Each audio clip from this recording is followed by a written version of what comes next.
Morning. Welcome to the Heritage Foundation and our Douglas and Sarah Allison Auditorium. We, of course, welcome those who join us on all of these occasions on our heritage.org website.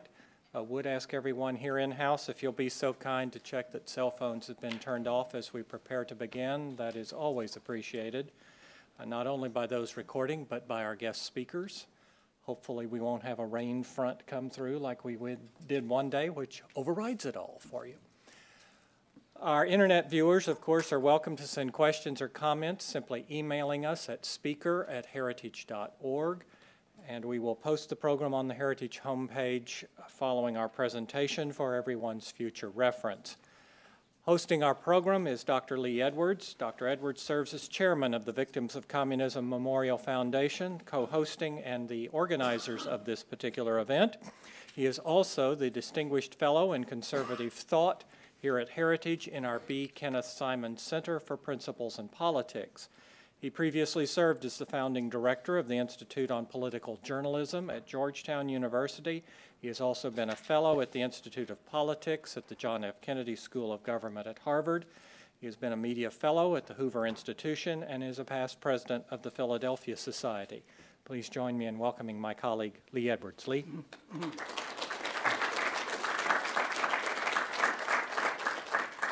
Well, good morning, ladies and gentlemen, and welcome to a very special panel with three outstanding experts on the subject of our discussion this morning. The Cold War was the most protracted and unconventional conflict of the 20th century. World War I and World War II were great sweeping wars that certainly shaped our history and our world, but they didn't match the length or the complexity of the ideological and strategic struggle that occupied superpowers and lesser powers on every continent for more than 4 decades. At stake was whether the post-World War II world would be dominated by the forces of totalitarianism led by the Soviet Union or inspired by the principles of economic and political freedom embodied in the United States. If the expansionist ambitions of the Soviet Union had not been contained, much of Western Europe might have become communist, or at least pro-communist, and that would have isolated the U.S. strategically and economically. Considering that China was also under communist rule, the U.S. would have faced powerful, unfriendly regimes to the east and to the west. How then did America and the West come to win the Cold War? What were the forces, military, economic, religious, and cultural, that lifted up the free world and brought down the evil empire? And what are the lessons to be learned and applied to today's no less conflicted world? Before introducing our distinguished panel, I want to remind everyone that this coming Tuesday is Veterans Day. We wouldn't be marking the 25th anniversary of the fall of the Berlin Wall if not for the bravery and sacrifice of our veterans over the decades. Now, you may have noticed coming into the auditorium copies of a book, Architects of Victory, 6 Heroes of the Cold War by the late Joseph Shatton. Joe was a brilliant writer, a witty colleague here at Heritage, and an insightful student of world affairs, remarking that leadership is crucial in the conduct of human affairs. Joe was not an historical determinist. We miss him and his love of life every day. Please join me in recognizing his widow, Jane Shatton, who is with us today. Jane, if you'll please.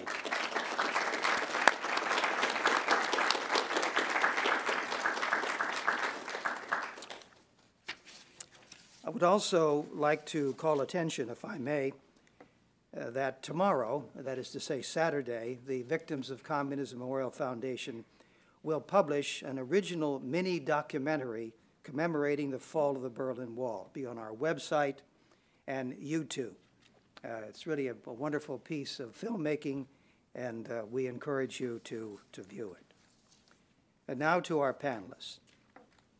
Edmund Meese III was the 75th Attorney General of the United States, and more importantly for our purposes this morning, counselor to President Reagan from 1981 to 1985, when the President made several of his most important foreign policy decisions and instituted what came to be called the Reagan Doctrine. A key component was the Strategic Defense Initiative.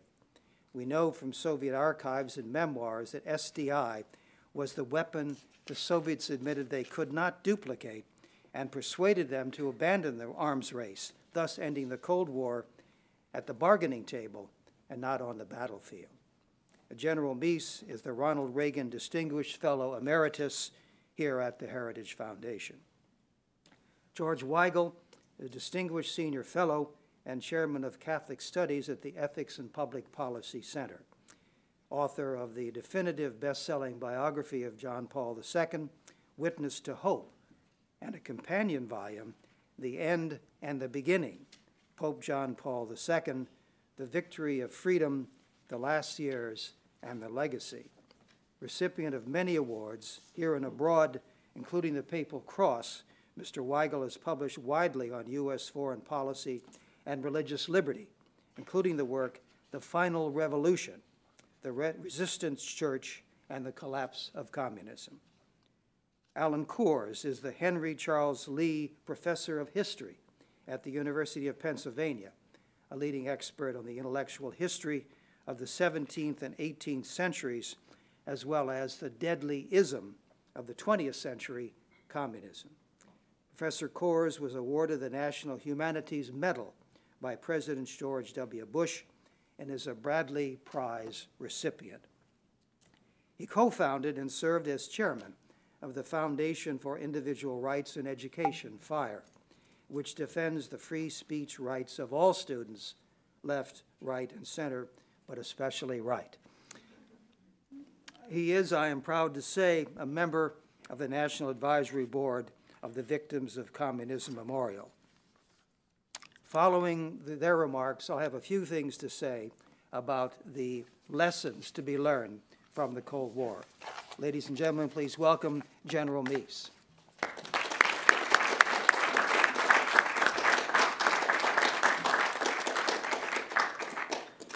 Thank you, Lee, and thank you, ladies and gentlemen. It's a pleasure for me to be here and to join my colleagues in commemorating the fall of the Berlin Wall, and in my case, my role here in talking particularly about what Ronald Reagan did to contribute to that great event. As you heard from Lee, the Cold War was one of the, what I would call the four most significant phenomena of the 20th century. He mentioned a couple of the others, World War I and World War II. I would add to that the Great Depression. But particularly, World War II was significant because it really was a phenomenon that led to the Cold War. At the end of the World War II, two things came out of it, particularly that are of note to us today. One was the creation of the United Nations, which, unlike the League of Nations, which was not established at the end of World War I, there was great hope that people had learned from that factor, which led then to, in part at least, to World War II, that perhaps the United Nations was the way in which to prevent wars in the future. Well, as we all know from history, that didn't happen. The other thing that, in fact, came from that was the creation, essentially, of two superpowers. One, the United States, and in its role in representing what you might call the forces of freedom and the forces of the West, and the other superpower being the Soviet Union, and as it turned out, the forces representing the forces of totalitarianism. And so that was a very significant fact that came from World War II, and unfortunately, in the events that happened at Yalta and the acquiescence of the United States and the other great powers, essentially a division of particularly Europe and Central and Eastern Europe, dividing it into two spheres of influence, one led by the forces of freedom, again led by the United States, and on the other hand the forces of totalitarianism led by the Soviet Union. And so that kind of set up the situation as the Cold War developed, and out of which the erection of the Berlin Wall actually occurred, which stood as the symbol of this division of responsibility and division of power between the two great forces and the opposing forces from a standpoint of both culture and freedom that stood between those two parts of the world. Well, Ronald Reagan, of course, was one who was significant in what happened during the course of the next several decades. But his interest in communism began even before the Cold War started. And that was in the 1940s when, as president of the Screen Actors Guild, he was in the position of seeing domestic communism attempt to take over the movie industry so that they could utilize it for communist propaganda. And they were trying to do it through taking over the various unions that made up the movie industry. In this case, Ronald Reagan was president of the Screen Actors Guild. They were also going after other unions, such as the Union of Stage Managers, the unions of cameramen, and so on. And so they tried to infiltrate the various unions there. Ronald Reagan led his fellow union presidents and in effect expelled the communists during bitter days of strike, bitter days of vandalism, bitter days of attacks on individuals. He actually carried a gun to work every day for several weeks during that period of potential hostilities there. But out of it came literally the end of communist attempts at domination in the movie industry, but also a great interest in communism to find out what it was all about. Not only domestic communism, but also international communism. And so Ronald Reagan, being a voracious reader and also a person who had, once he got started in studying something, did so in depth, began his lifelong study of communism, both domestically and internationally. He had a friend by the name of Lawrence Bielenson, who had been his right-hand guide, right-hand counselor, if you will, who was the lawyer of the Screen Actors Guild. And Larry Bielenson, in 1961, started what became a hobby, but became a primary preoccupation, becoming an expert on diplomacy and particularly things such as the nuclear conflict in the world. And he wrote 3 books. One was entitled The Treaty Trap, another was called Power Through Subversion, and the third was called Survival and Peace in the Nuclear Age. He gave those books to Ronald Reagan, who read them all, and then expanded his reading from that point. As a matter of fact, those books, I would suggest, are perhaps 3 of the most significant books that had an impact on the Cold War, because they were the primary thing that got Ronald Reagan started researching this subject, and which he read, as I mentioned, but also utilized that knowledge in forming his own ideas. Years later, as he addressed the commencement at West Point in 1981, he cited the treaty trap and mentioned, he said, "It makes plain that no nation that placed its faith in parchment or paper, while at the same time it gave up its protective hardware, ever lasted long enough to write many pages in history." So he was profoundly moved and inspired by that book. Well, he continued his reading about domestic and international communism, and that was why he came to the conclusion in the 1970s that the United States and the Western world was on the wrong track by agreeing to what they called détente with the Soviet Union. He felt that the policies were wrong for a couple of reasons. For one thing, the Soviets were cheating on détente. Rather than living side by side peaceably, they were continuing their policy of aggression around the world, and also their oppression of the captive people. And secondly, he believed that that policy consigned the nations of Eastern and Central Europe to perpetual captivity behind the Iron Curtain. And that's why in 1976, he ran against the incumbent president of his own party, because he felt that we had to change those policies, that if we continued to follow détente, we would, in fact, not just be losing the Cold War, but that we would be consigning the world, if you would, to a Soviet-led and a Soviet-inspired global situation for perpetuity, and that we had to change our policies, not only for the United States, but for other nations around the world. And so he developed his own strategy, and that was the basis when he ran for office in 1980, where he had a very different idea. That idea perhaps was best expressed in 1978, when he was preparing to run for office again for the presidency, and he was talking to Dick Allen, who he was at that time ready to make his principal foreign policy advisor during the campaign.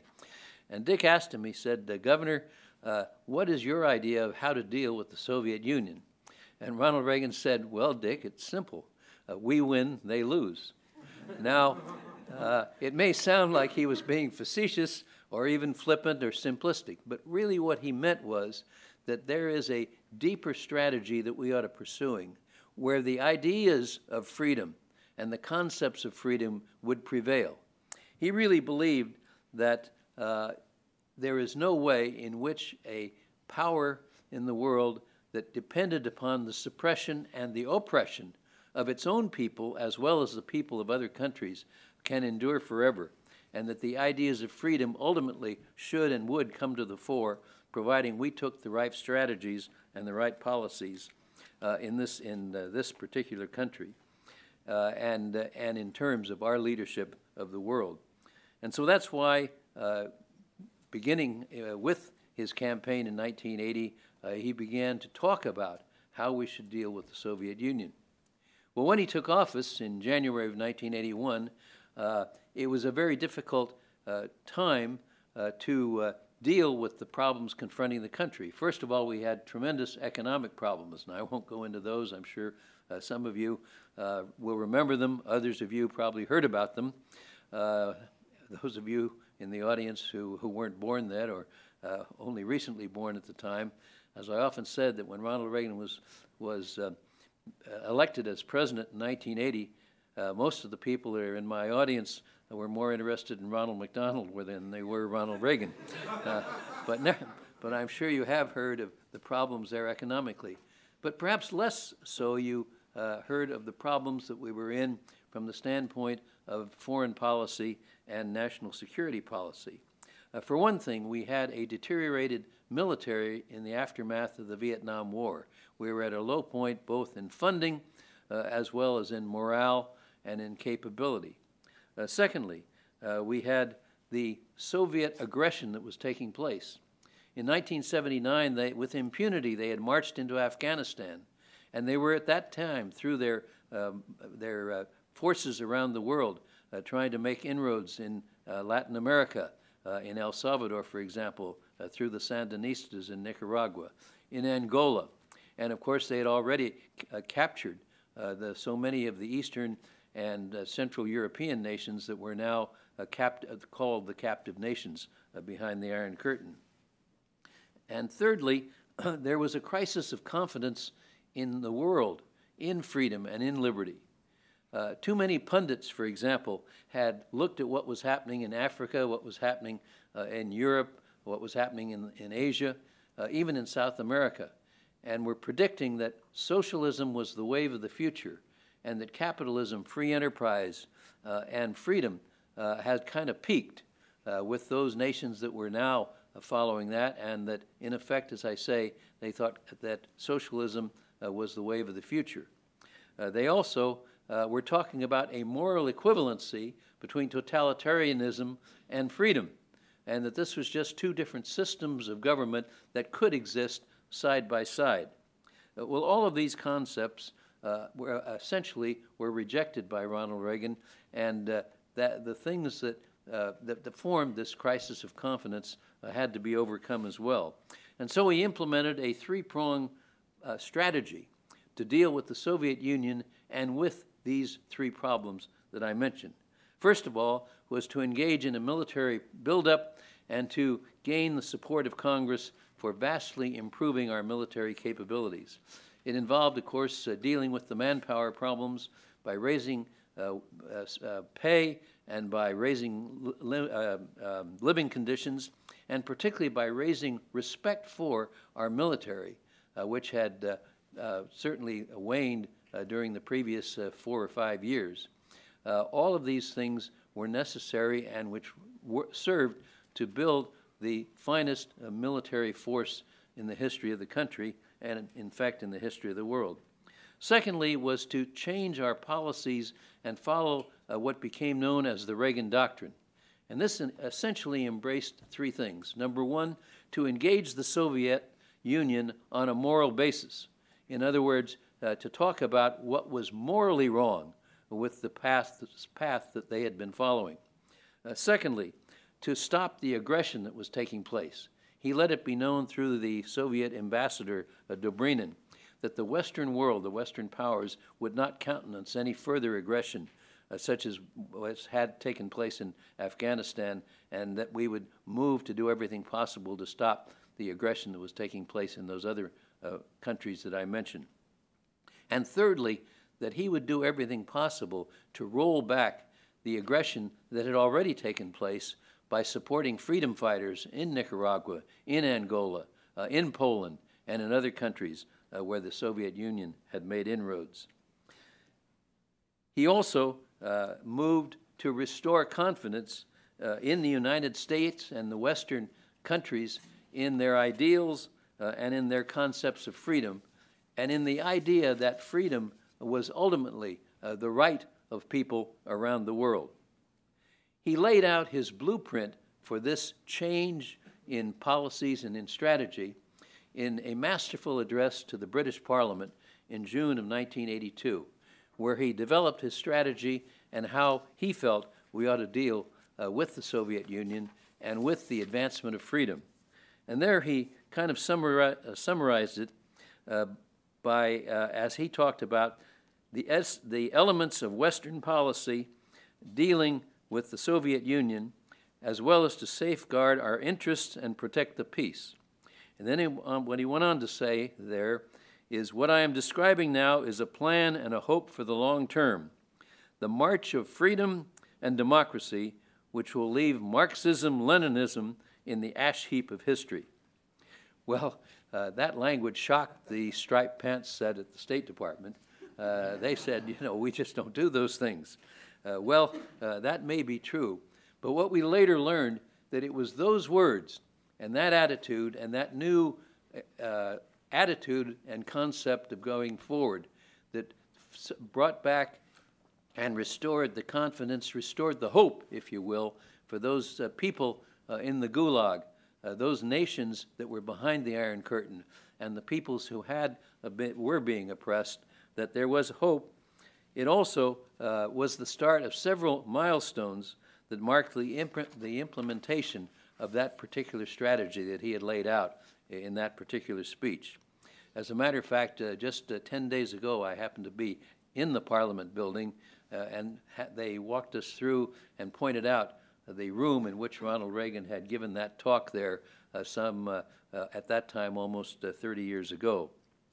Well, what are the milestones that point out how this Reagan strategy, a strategy shared by Margaret Thatcher and others, and how that was being carried out? Well, in October of 1983, he announced the beginning of development on the Strategic Defense Initiative. And the idea was to create a ballistic missile defense so that nuclear weapons would become obsolete. Ronald Reagan hated nuclear war. He believed that a nuclear war could never be won and should never be fought.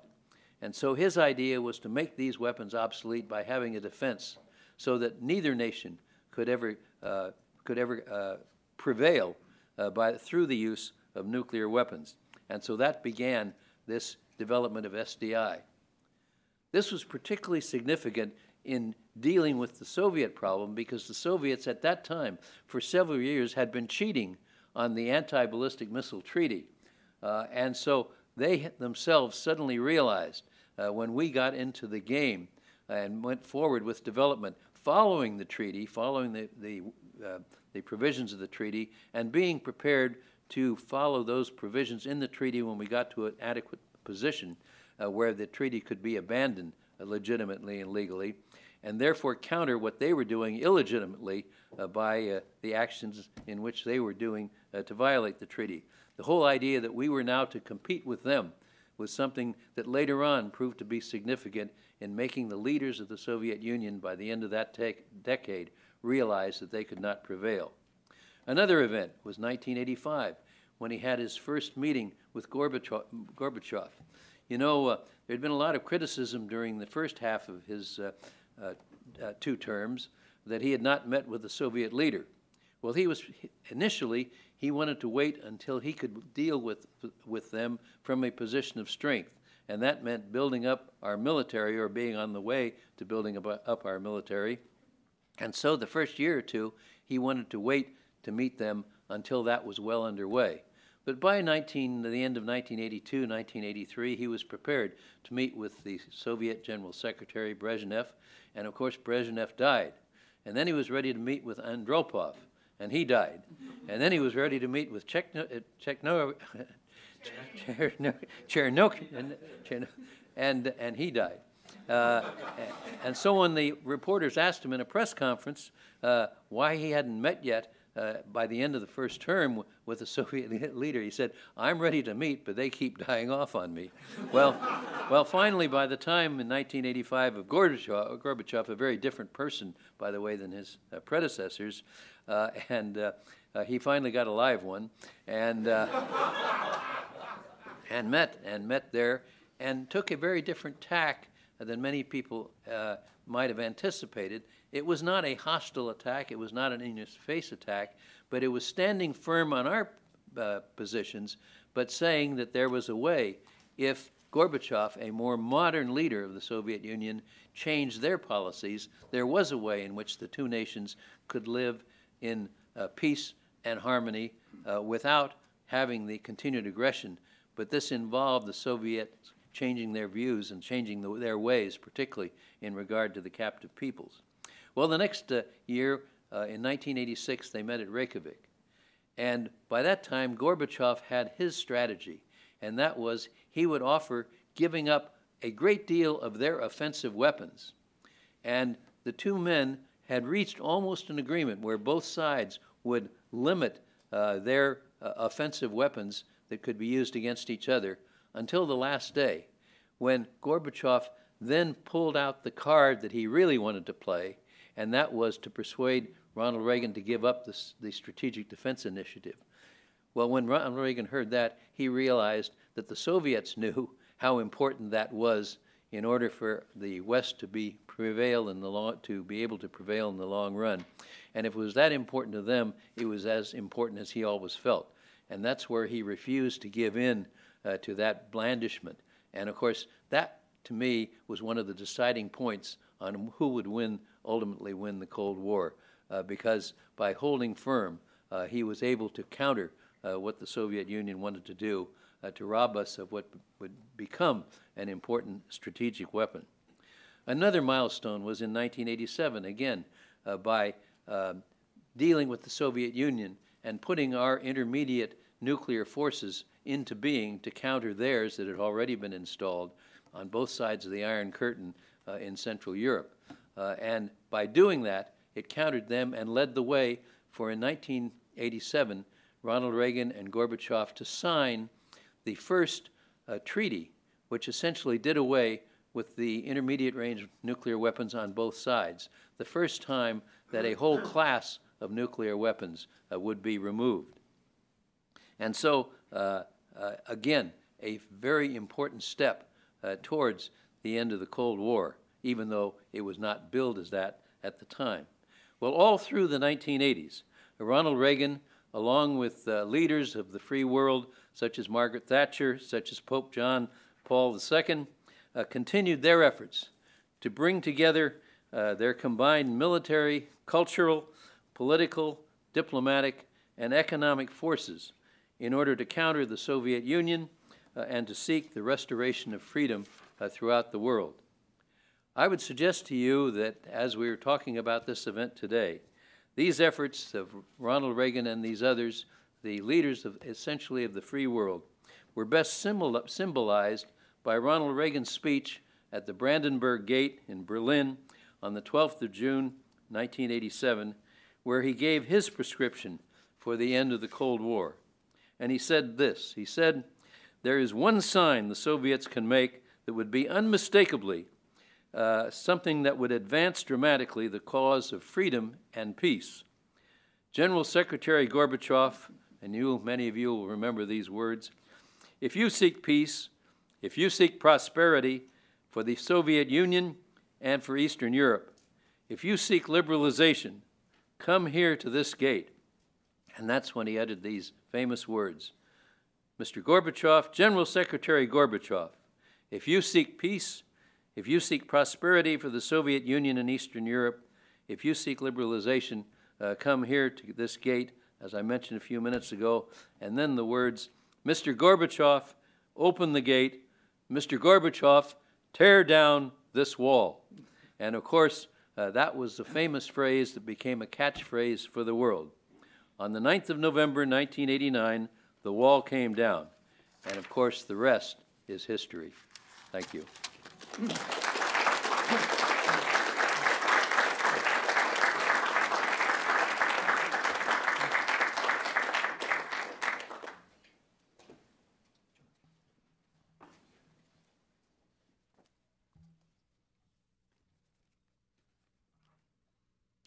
Thank you very much, Lee.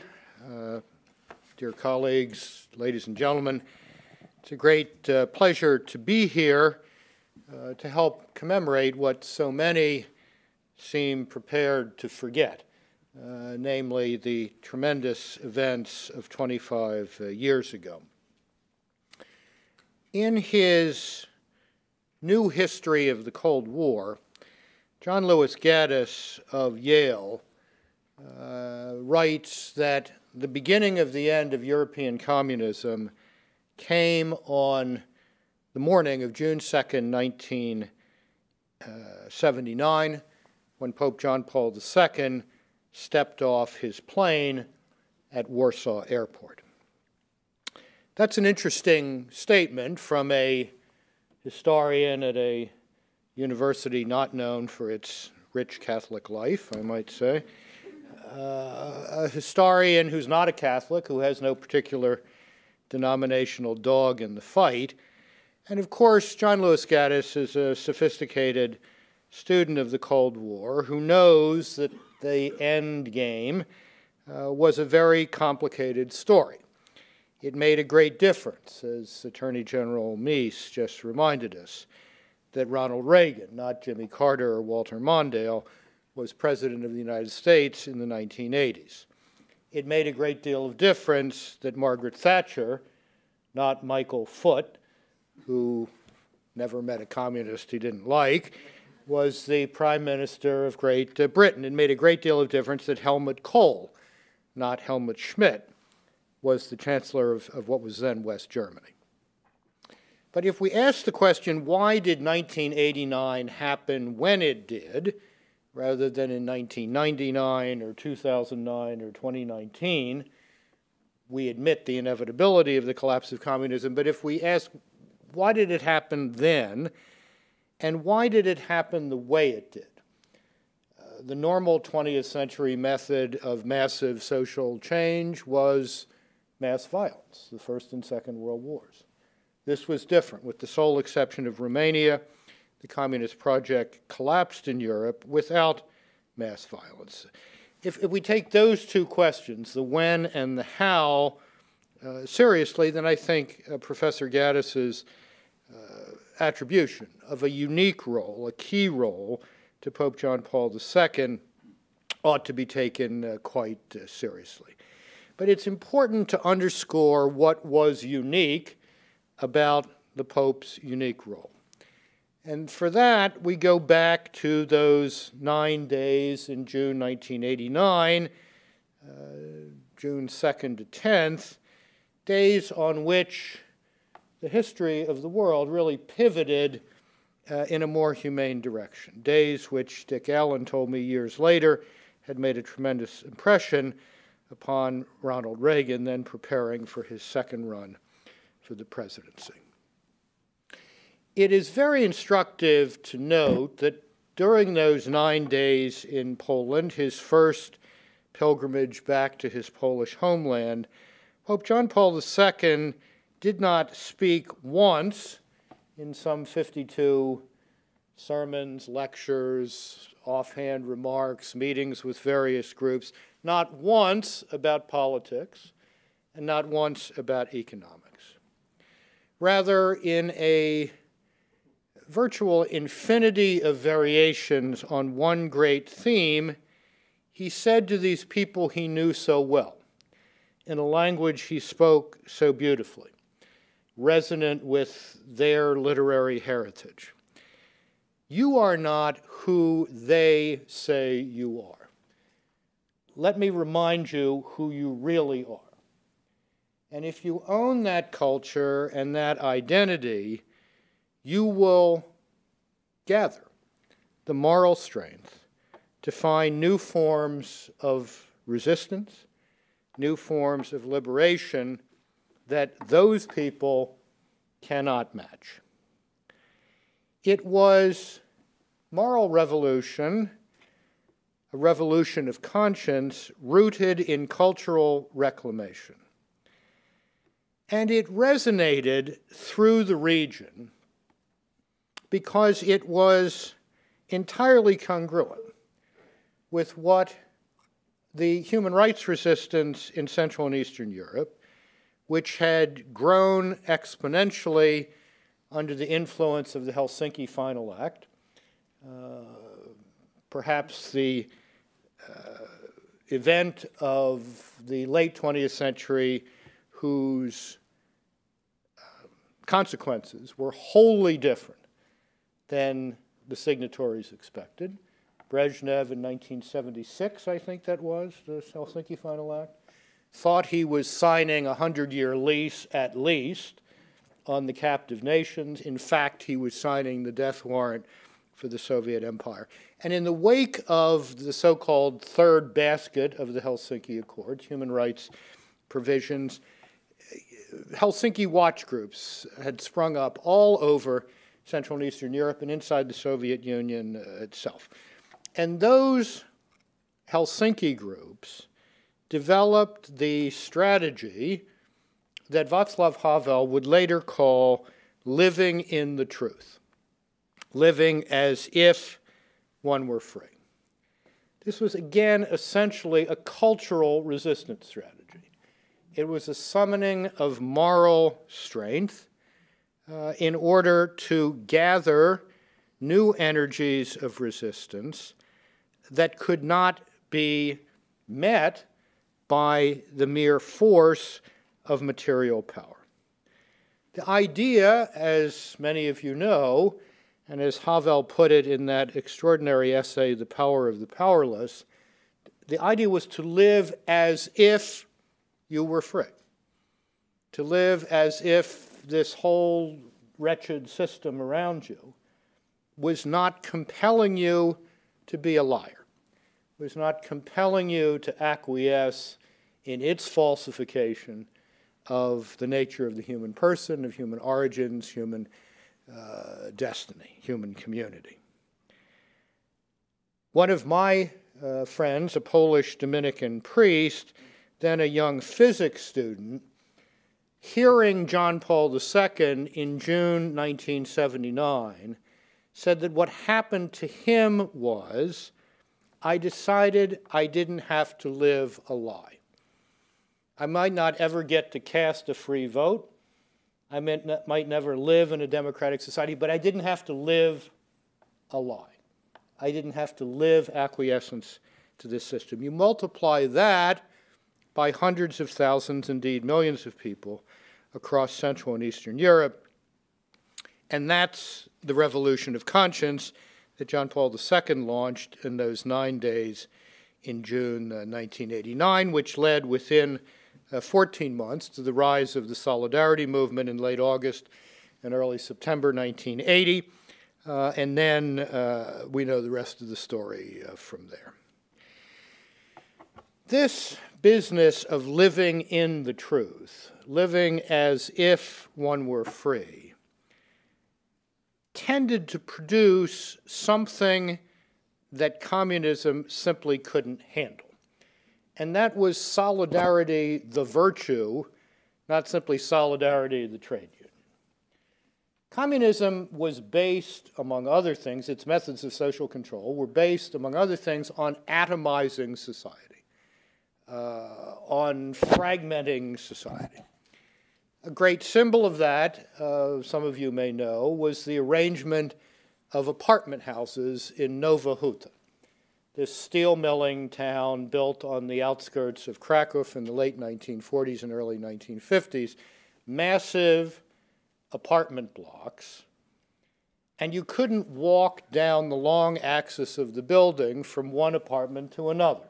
If you wanted to visit the neighbor next door, you had to go down 5 floors, walk outside, go to the next entrance, come upstairs to see your neighbor. Now, this made things easier for the secret police, but it was a physical expression of the atomization of society, the systematic destruction of all of those sinews of civil society of which Alexis de Tocqueville writes in Democracy in America. Living in the truth, living as if one were free, it turns out, rebuilds the sinews of solidarity, rebuilds the possibility of civil society. And as I put it in an op-ed piece in the Wall Street Journal right before John Paul II's canonization this past April, it enabled people to live as he did in resistance to what I called in that article the tyranny of the possible. The notion that things just are the way they are and there's nothing to do about it, nothing you can do about it. President Reagan, I think, lived against the tyranny of the possible. John Paul II certainly lived that and inspired it in others. Yesterday at my center across town, we had a discussion of the meaning of the elections earlier this week and what they portended for the elections of 2016.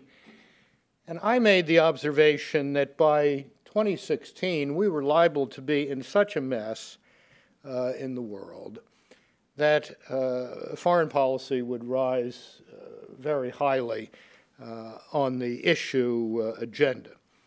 And I said, I think it's entirely possible, it may be even 50-50 bet, that by 2016, the fundamental security architecture of the post-World War period, namely NATO, will have effectively ceased to exist, thanks to the aggressions of Mr. Putin, the incapacities and worse of our administration, and a Europe that is dying of a kind of moral sickness. And then one of my colleagues pointed out to me, you know, by 2016, you're going to have to be at least 40 or 45 years old to have any idea, any existential sense of what the Soviet Union was like and what it was about. So to say NATO's dying is not going to mean much to a whole lot of people. We're going to have to go back to square one. And I think going back to square one means understanding, and here's one of the lessons that I'm sure Lee Edwards will stress as well, means understanding what a friend of mine, who's the head of the Greek Catholic Church in Ukraine, Major Archbishop Sviatoslav Shevchuk, said to me just last night in a conversation. He's in America briefly, and called me up, and we talked about the situation in Ukraine. I took the occasion to ask him some questions, which will be, I hope, up on National Review Online this weekend. And the most telling line from that conversation was, he said to me, "This is not only about us, this is about you. This is not only about us, this is about you." America understood that in the Cold War. America hasn't understood that very well in recent years. the indispensability of American leadership in the world has been demonstrated along a very bloody via negativa over the past 6 years of a lack of American leadership in the world. The fact that isolationism in any of its variant forms is ultimately dangerous to the United States because it's dangerous to the world, and a world without American leadership is a chaotic world, has been borne home to us as well. So in the years ahead, what I hope we take from this anniversary and the 35th anniversary, which I'm sure Lee will organize as well, and the 50th anniversary, which I hope he organizes, but I'm not so sure about, is something that I take from the title of a book I wrote some years ago about U.S. foreign policy after the Cold War, and that is the imperative of idealism without illusions. Idealism in the sense that things don't have to be the way they are. The tyranny of the possible is always to be resisted. But that idealism has to be tempered by a realistic assessment of adversaries, a realistic assessment of human nature and the wickedness of which it is capable, a realistic sense of both the possibilities and the limits of American leadership in the world. I think President Reagan was an idealist without illusions. I know John Paul II was an idealist without illusions. And it's that image of idealism without illusions that I think we celebrate on this 25th anniversary of the fall of the Berlin Wall. Thank you.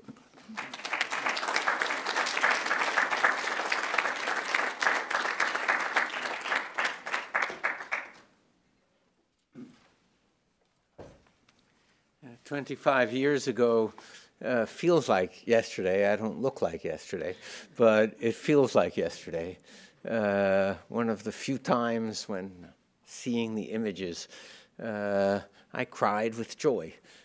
Took out my best bottle of French wine, left the television on, and listened to Beethoven's Ninth over and over and over. If you didn't live through it, there was nothing like it. And what we need to be reminded of always is the stakes and what didn't happen in the wake of the fall. The stakes were extraordinary. In addition to the tyranny, the torture, the assault upon the human spirit, the victims of communism as human beings removed from life were not the thousands of the Inquisition, not the thousands of American lynching, not even the 6 million dead from Nazi extermination. The best scholarship yields numbers that the soul must try to comprehend, scores and scores and scores of millions of individual human bodies, which is what makes the work of Lee Edwards in keeping alive in our minds the victims of communism so morally essential, so morally vital. Alexander Yakovlev, Gorbachev's right-hand man, who examined the archives for the last Soviet leader and who came away a deeply changed and heroic man, let us know that 60 million were slain in the Soviet Union alone. The Chinese author Yung Chang, who had access to scores of Mao Zedong's collaborators and to the detailed Russian and local archives on Mao, and Mao the Unknown Story, reached the figure of 70 million individual lives snuffed out by Mao's deliberate choices. And if we count those dead of starvation from the communist ability and desire to experiment with human interaction in agriculture, 20 million to 40 million in 3 years in China alone. We may add scores of millions more.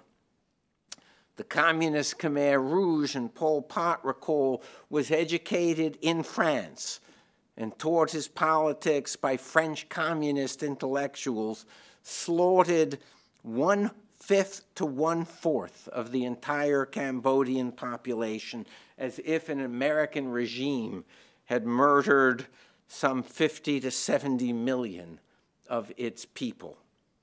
In each and every regime, shot and dead by deliberate exposure, starved, murdered in work camps and prisons, meant to extract every last fiber of labor and then kill them.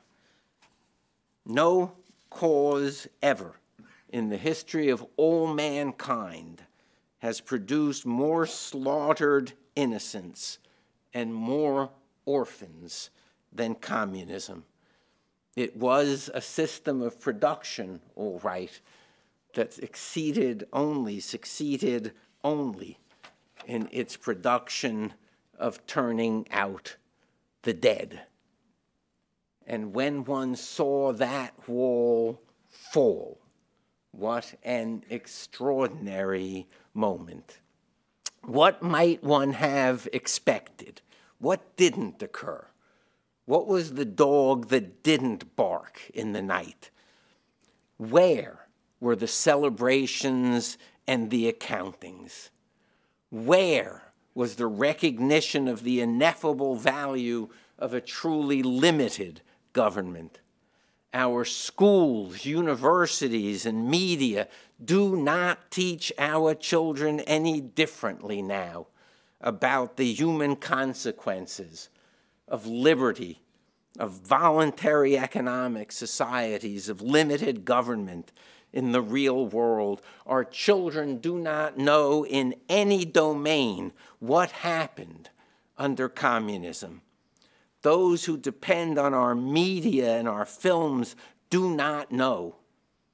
We live on without self-belief, belief in liberty, or any moral understanding of the extraordinary place of America, its values, and those leaders who won the Cold War in the dignity and in the improvement of humankind. What might a sane and moral individual have expected?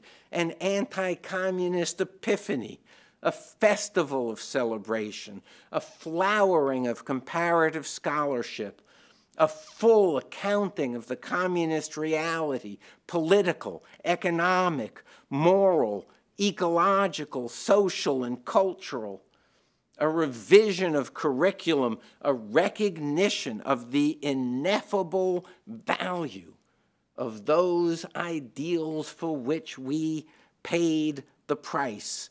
Where did these occur? Imagine if World War II had ended in a stalemate with a European Nazi empire from the Urals to the English Channel, soon armed with nuclear weapons, run even by the technocrat Speer, in mortal contest with the United States in a peace kept only by deterrence. Would progressive children have sung "All We Are Saying Is Give Peace a Chance" beneath symbols of unilateral disarmament? Would our intellectuals have mocked the phrase "evil empire"? What were the differences? Deaths, camps, the desolation of the flesh and of the spirit? Solzhenitsyn had it exactly right about the Soviets, quote, that no other regime on earth could compare with it either in the number of those it had done to death, in hardiness, in the range of its ambitions, in its thoroughgoing and unmitigated totalitarianism. No, not even the regime of its pupil, Hitler, from the Gulag. What would the celebration have been like if after 2 generations the swastika at last had fallen in the place of the hammer and the sickle? Are historians teaching their pupils any differently about the human consequences of free markets in a world of comparative phenomena? How extraordinary that we do not have an intellectual, moral, and above all, historical accounting of who was right and who was wrong and why in their analyses of communism. We live in an era of appalling bad faith. You put private property ahead of people remains a powerful curse, as if in the light of all those lessons, private property were not absolutely essential to the well-being, dignity, liberty, and lives of human beings in society. You put profits ahead of people remains of equal force, as if profits were not the measure of the satisfaction of other people's wants and desires. Indeed, it is precisely to avoid the revitalization of the principles of a voluntary society, limited government, and individual responsibility and liberty that our teachers, professors, information media, and filmmakers ignore the comparative inquiry that our time so urgently demands. The communist Holocaust, like the Nazi, should have brought forth a flowering of Western art and witness and sympathy and an ocean of tears, and then a celebration at its fall. Instead, it has called forth a glacier of indifference. Kids who in the 1960s had portraits of Mao and Che on their college walls, the moral equivalent of having hung portraits of Hitler, Goebbels, or Horst Wessel on one's dorm, came to teach our children about the moral superiority of their generation.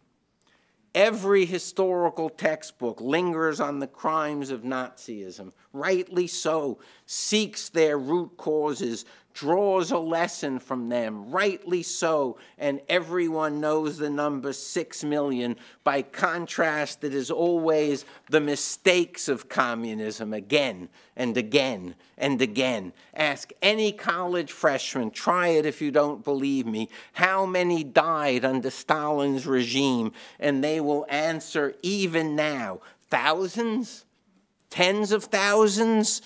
It is the equivalent of believing that Hitler killed hundreds of Jews.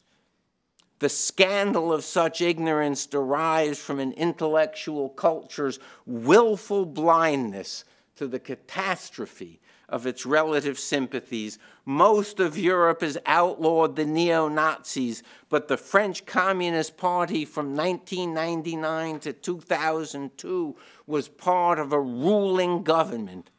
One may not fly the swastika, but one may hoist the hammer and sickle at official events.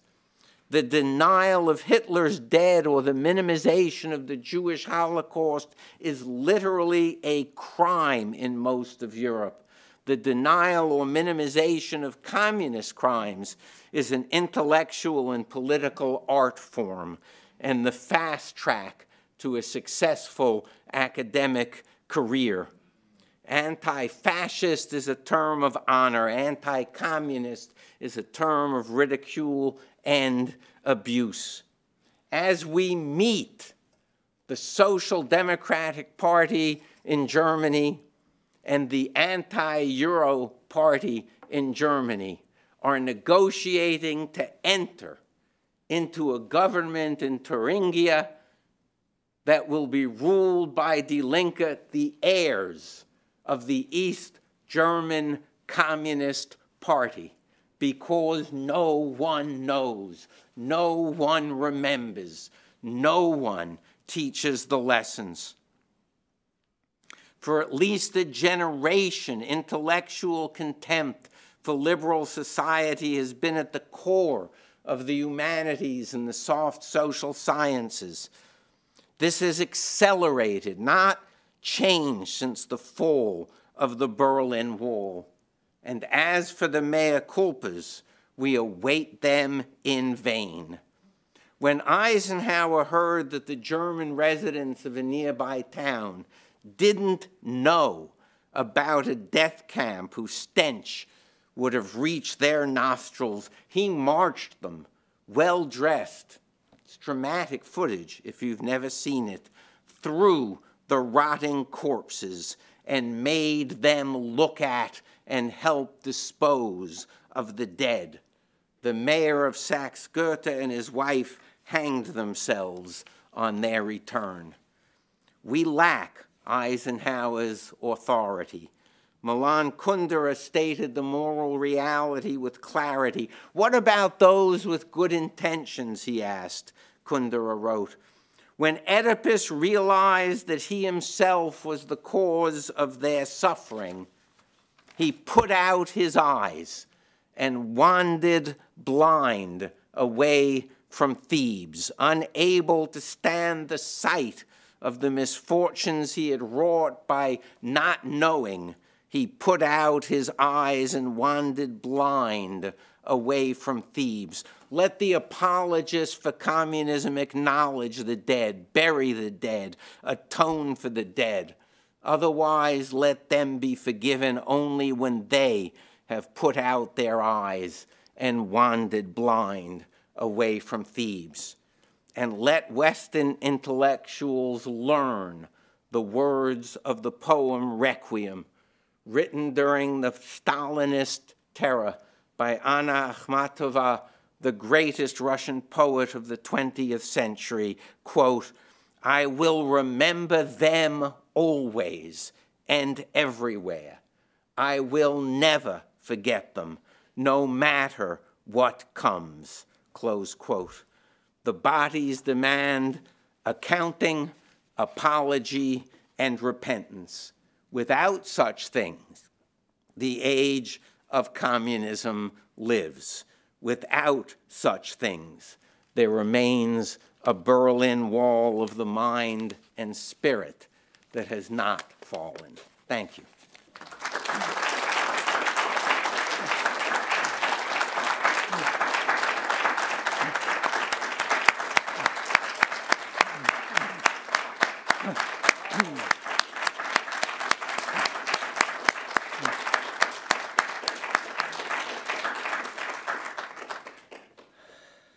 Wow.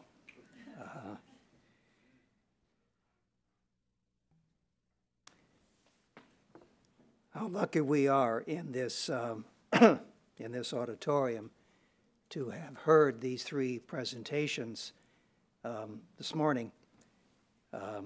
They're extraordinary by extraordinary men, and I can say that this is being carried on Voice of America television.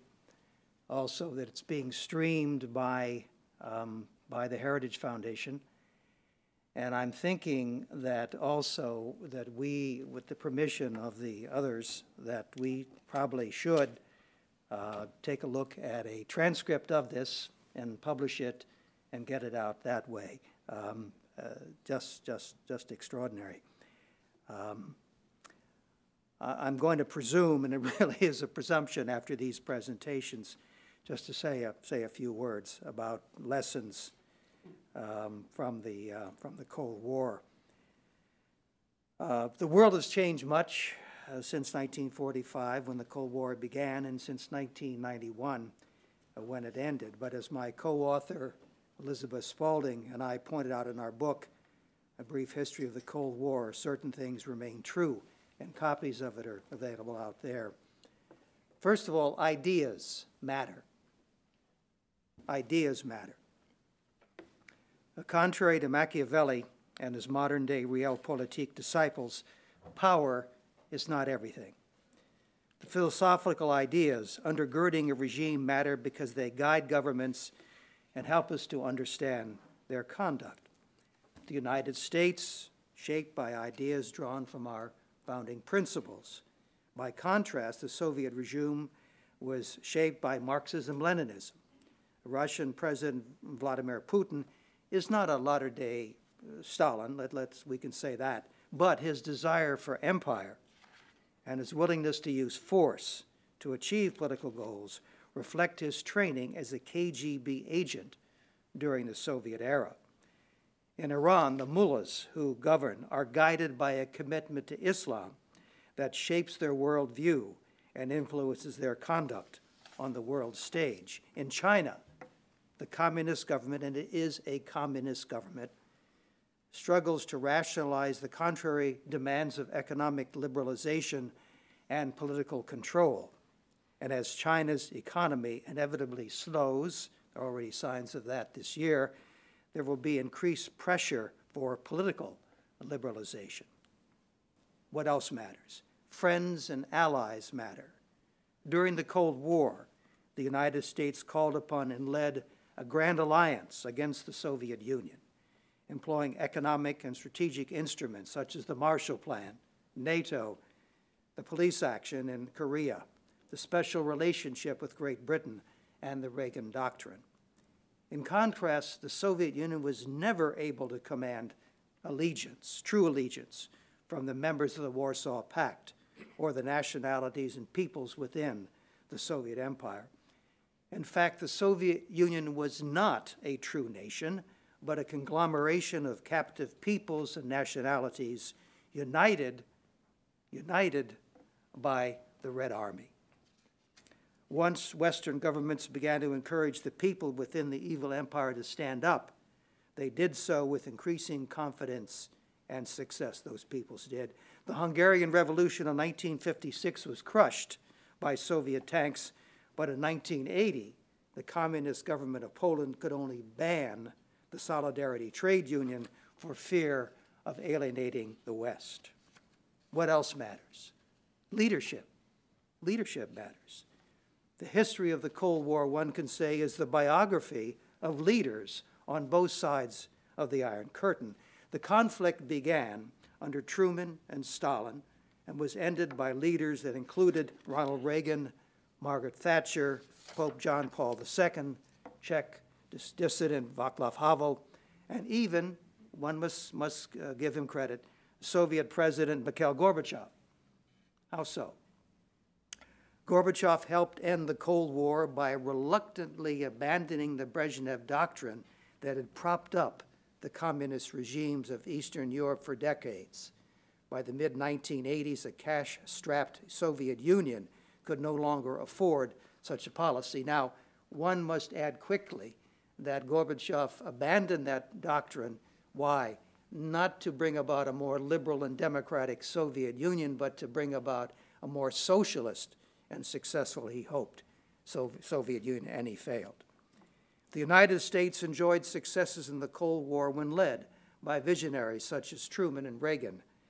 But when American leaders sought to deal with the communist threat through containment and détente, they were far less successful. What else matters? Statecraft matters. Statecraft.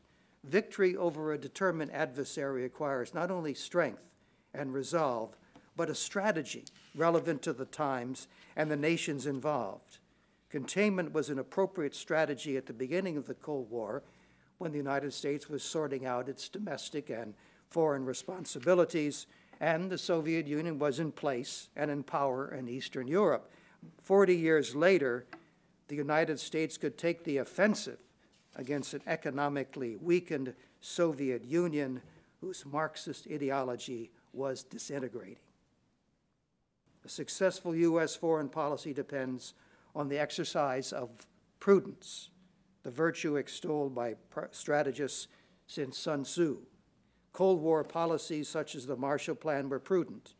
Its economic aid helped our World War II allies to get back on their feet and at the same time created markets for our goods. Less prudent policies, including President Carter's human rights fixation that resulted in a Marxist Nicaragua and President Nixon's détente that allowed the Soviets to surpass us in strategic weapons, were failures. A grand strategy for U.S. foreign policy should begin with the thesis that the United States should step in only when its vital interests are at stake and it has the capability to act. Those interests, as set forth by my heritage colleague Kim Holmes and others, are protecting American territory, sea lanes, and airspace, preventing a major power from controlling Europe, East Asia, or the Persian Gulf, ensuring U.S. access to world resources, expanding free trade throughout the world, protecting Americans against threats to their lives and well-being. Whether it is clashes with Islamic terrorists or long-term challenges from autocratic communist China, or Russia's aggressive attempts to expand its sphere of influence, a prudent foreign policy, guided by our founding principles of liberty and justice, and based on our capabilities, offers the best path for the United States. That is a strategy for the ages. Well, we now turn it over to you all. We encourage you to ask questions. We have someone with the microphone for us. If you would please identify yourself and ask your question. Please, who wants to begin? Yes, please, down.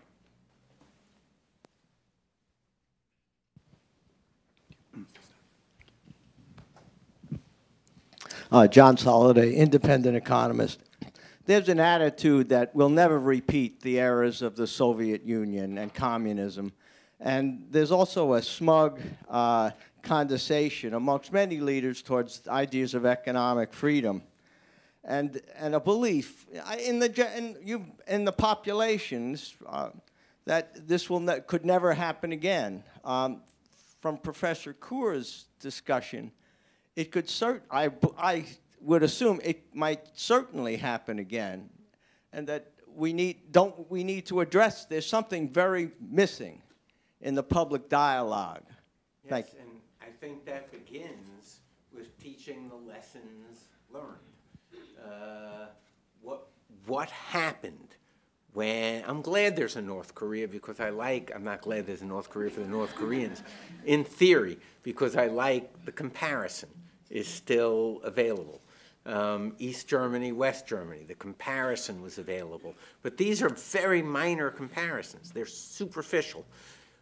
We are in a position to know what happened. What was it like to attempt to plan a complex economic system, to make economic calculations, to allocate goods and resources? Hayek was correct in The Road to Serfdom. It leads you to not only totalitarianism, but a totalitarianism in which the worst, the morally human worst, succeed in getting at the top. No one teaches that. No one explores that. And until people understand the consequences of what the communist experiment was like, it's exactly as you say. It could happen all over again in some new form. Yeah, I would agree that it could happen all over again. A part of the reason for the timidity and the acceptance of détente was a fear of the ferocity of deaths that would result if nuclear weapons were employed. And that was a part of the intimidation, which I think gave rise to some of the policies particularly in the early 70s there, the ABM Treaty and things such as that. That could happen again, particularly if we had the situation of the intimidation. For example, if Iran got a nuclear weapon, we could be facing that same sort of situation then, where our strategy would have to be tempered by the fear of that kind of a weapon. Our policies and reluctance to do what's necessary to make sure that Israel is protected even today shows that many people have forgotten already what happened during the Cold War. So I think there's a lot of possibilities that without what Alan talked about, without reliving or relearning the lessons of the past, it's very easy, I think, or very possible at least, that we could go through the same situation in the future? I think it is happening again. It's happening in the form of the big lie, which has been a fundamental part of Russian state policy for the past year with reference to Ukraine. Sergei Lavrov is an upmarket version of Joachim von Ribbentrop. I said to my wife a few months ago, after Lavrov's latest lie of the day, I said, I now know what it feels like to live in 1938. I mean, blatant lying, unchallenged by the American administration, by the British government, by the French government, by the German government. Only the Poles and the Balts were willing to say this is a lie. That fouls, there is a moral atmosphere in world affairs. You deny that, you foul that at your peril. So it's not, I think it's not simply a question of stupid public policy in the economic sphere. This whole question of the moral cultural architecture of democracy, which is deeply weakened when it acquiesces in the big lie, is part of the hangover from what Professor Kors was describing. I would like to add that the Victims of Communism Memorial Foundation is lighting a few candles. We did that with dedicating our memorial some 7 years ago. We did it through having an online museum, which was visited by several 100,000 people, and last year, we wrote the first curriculum, the first high school curriculum on communism. And we are distributing that, marketing that, and I'm happy to say it has been adopted by a number of schools in the Washington, D.C. area. We're now going to be working hard in the next year to promote it, to market it to public schools, private schools, and particularly to homeschools, which we see as a very, very rich environment for us. Please.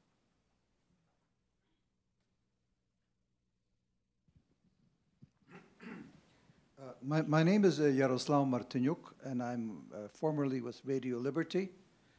First of all, I want to thank the panel for really excellent, inspiring, and sobering presentations. The panel had mentioned three key players that helped to bring down the wall. Ronald Reagan, Margaret Thatcher, and John Paul II. However, there was another key player that I would like the panel to comment on, and this is Radio Free Europe and Radio Liberty, the role of these freedom radios, who were a key organization that kept the hope of freedom alive in Eastern Europe and the Soviet Union. You know, it's been said that the best form of propaganda is truth, and this is what radios did. Yeah, the radios were enormously important, and I think of old friends like Jan Nowak, who was so important in the Polish service on Radio Free Europe for so many years. When John Paul II went to Poland in June 1979, RFE did 24-hour-a-day, wall-to-wall coverage of that. That was what people listened to in Poland. That's what the Poles listened to in Poland. Polish television would show the Pope's large masses, but they wouldn't show the Pope. Poles said it was like watching a soccer game without watching the ball. I said, no, it's more like a football game without watching the ball, because in soccer nobody scores, and then in football you score and the Pope scored. But yeah, that was part of cutting through the fog of the lies. It was a terrible mistake to get rid of USIA. It was a terrible mistake to do what we did to the radios, because we need these things. We need them today in Russia. I had a student this summer in Krakow, 21 years old, extremely bright, great language skills, terribly pro-American. a head full of utter nonsense about Ukraine because all she had listened to was Russian radio and television. I said to my colleagues, you want to know why all of those Heidelberg PhDs were marching around Nuremberg saying Heil Hitler? Look at this kid. That's what the culture of the lie will do to you, and the radios were crucial in cutting through that. Lech Walesa, as you know, the founder of the Solidarity, the trade union in Poland, was once asked how important was the Voice of America and how important was Radio Free Europe and Radio Liberty to what happened in Poland and to the freedom movement there. And Walesa said, would there be the earth without the sun? And I think it's one of the most insightful remarks I've ever heard given by one of the heroes of the Cold War. Yeah, we are actually in a series of hostilities at the present time, and it's cultural, and we are essentially fighting with one arm tied behind us when we don't have some sort of a communications capability such as you had during the Cold War. And we vitally did. I agree with George that we have, by giving up these communication arms, by giving up the USIA, we have essentially taken away one of our most potent weapons, and the kind of a weapon that you can use without having guns and military forces employed. So I would certainly agree. I think we have time for two more questions, please, in the back here. Thank you for what I think we will all find to be a memorable talk for a long time. And I wanted to ask specifically about American sentiments, because when we talk about how now we have become almost immune to communism and the evils of communism, I wonder how especially young generations might react to it, because in a certain sense I think maybe, and you might be able to illuminate this more, we've gotten to a point in our society where we've become very autonomous and where individualism is prized over many things, while we also then subject ourselves to liberal, progressive compassion.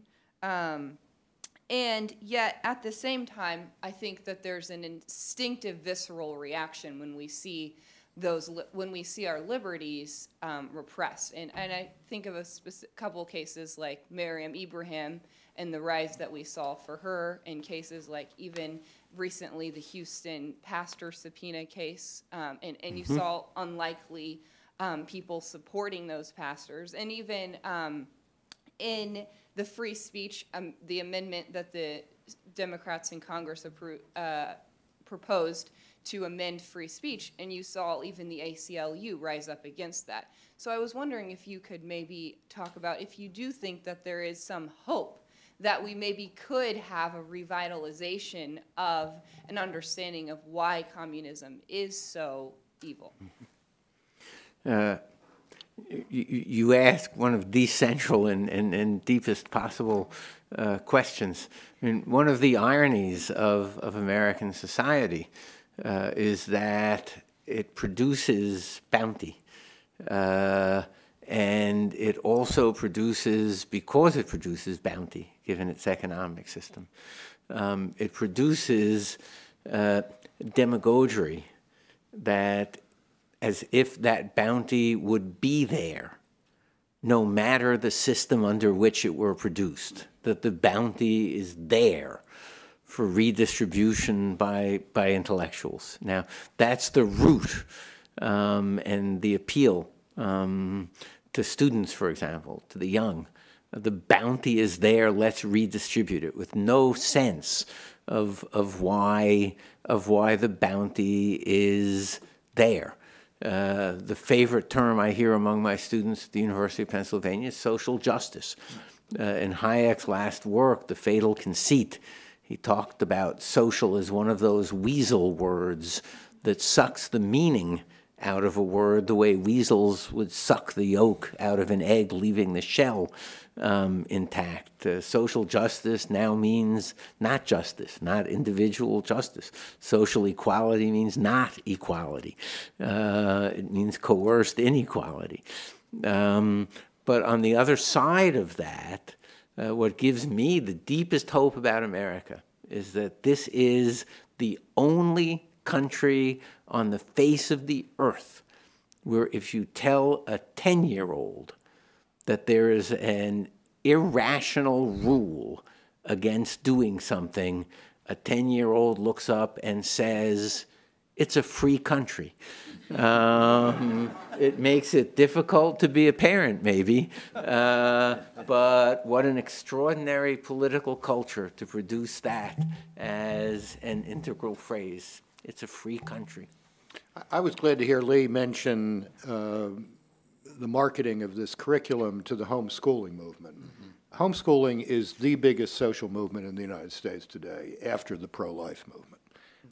It's going to transform American education over the next several generations, and that's daylight to run to, as the servant of God Vince Lombardi used to say. Now, I did think immediately when you said you're marketing this locally, I said, what about Sidwell Friends? You know, maybe the Obama girls could learn this and then explain it to Dad at home at night. Because it obviously didn't get explained at Columbia and Harvard Law School.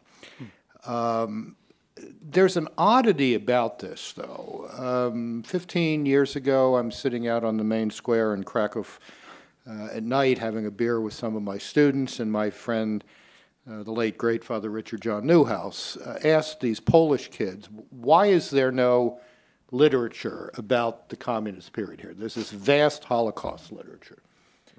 And it keeps the memory alive. It keeps the image of pure evil alive. Why is there no literature on communism? And there was this dead silence. And then one of these kids, very, very bright kid, said, looking down into his beer, we don't want to remember the times when our grandmothers took coins in public toilets. And then Richard and I said, that's precisely why you have to do it, to honor the memory of people who were put in degrading jobs because they wouldn't go along with the system and did that in order to support their families. It would be very helpful if there were great movies about the Cold War. There's a spectacular Polish movie on Colonel Kuklinski that's not available in English. Nothing going on in the U.S. that I'm aware of to bring this to market here. So there's a lot of work to do, but the homeschooling thing I think is absolutely crucial, strategic forum for the future on this. I think that one of the things that you've mentioned are extreme cases that it finally takes to get people's attention in those that you've mentioned. But I think while that's going on, there's an insidious concept of political correctness that moves day by day and saps people's judgment of what really is right and wrong, what is permissible, and particularly what people can even say, so that a lot of the things that should be said never even get to the surface. So I think that political correctness is the bane of free speech. Just to, if I may add another candle that we tried to light at VOC, we have initiated a monthly screening of films. We had one on the life of Father Populescu just last week, 2 weeks ago, and then we had one on the Soviet story, which is a very fascinating film, documentary film, about the similarities between Nazi Germany and Soviet Russia. It's at the E Street Theater Cinema down on in downtown Washington D.C. Give us a card to Travis over there, and he'll be happy to put you on the mailing list. So there are things which are going on, and I think that I'm an optimist. That's how I've survived in this town all of these years, as an anti-communist, and as a conservative. And I think it's possible, using the marvelous means of communication, which we do have today, including the social media, to get the story out and get the truth out. Get the truth out. Don? Yeah. One second, please. Yep. Don Ritter, I'm on the board of directors of the Victims of Communism Memorial Foundation, and longtime anti-communist after 14 years in Congress. And first of all, I wanted to thank the panel. I thought that this is probably the best quartet of presentations on this whole issue that I have ever heard in my lifetime. And whatever we can do to keep it coming and get it out, I think would be a great idea, Lee. The other thing I wanted to mention, Lee hasn't mentioned it, he's so modest, but the Victims of Communism Memorial Foundation, with its friends, is in the process of creating a museum on communism in Washington, D.C., a kind of rival or counterpart to the Holocaust Museum, to serve as a repository, as a bastion of these ideas and information, especially given the fact that so many of us who went through it all are getting older, and you don't see a youthful contingent to, continue carrying the baton. So this is a very important initiative, and we're doing our best to be successful, and I know Heritage has been a great supporter of Lee and this effort, so thank you, Heritage. One last question. Yes, please. Mm-hmm. Yes, right here. Thank you for the last chance, and thank you. This is a report from the Voice of America, and also thank you for giving credit to Voice of America for the fall of the Berlin Wall. And in the morning, we've been talking a lot about the history, and now I would like the panelists talk a little bit about address a little bit about the reality. And we talk about the democracy and freedom, but democracy and freedom didn't march as we expected when the Berlin Wall collapsed. And also Marxism and Leninism and communism sort of didn't go into the ashes, and it survived in China.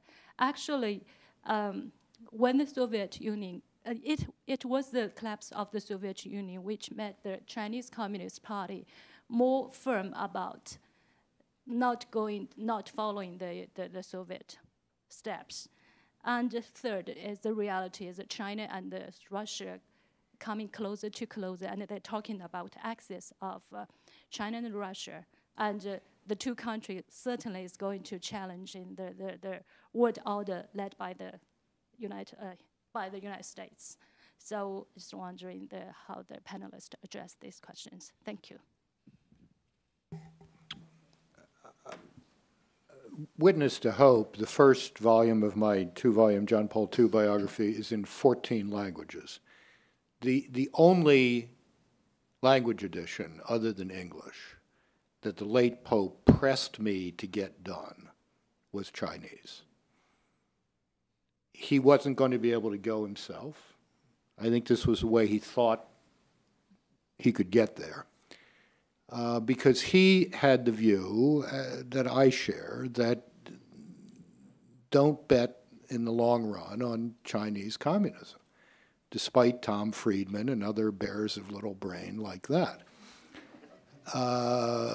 You get a critical mass of middle-class people, they're going to get uppity. They want something to say about how their lives happen. There's an enormous Christian wave rolling through China today, both Protestant and Catholic. So China's leadership may try a Gorbachev, may try a soft landing. I don't think that's going to work. I'm afraid there's going to be trouble before before China fully opens itself to the world and is free. But I think that's coming. I mean, there's just nothing that suggests that you can keep 1 billion people, or even 400 million of them, who are now, legitimately middle-class people, happy with being well-paid slaves, unable to express themselves culturally, religiously, literarily, etc., without Big Brother's okay. So something's going to change. Something's going to change there. I wish I could be so optimistic, and I mean that sincerely, and I don't know what is or is not going to occur.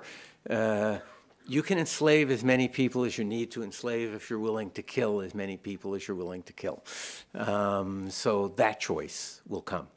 It is also a party which is quite brilliant at co-opting, at bringing into the party and access to special privileges. The most successful people who frozen out of the party might well pose a counterforce in China, and the ability of a very shrewd leadership to do that. And you said talk about the reality. On every major piece of currency, there is a picture of the greatest mass murderer in the history of humanity. Hanging high above Tiananmen Square is a picture of the greatest mass murderer in history.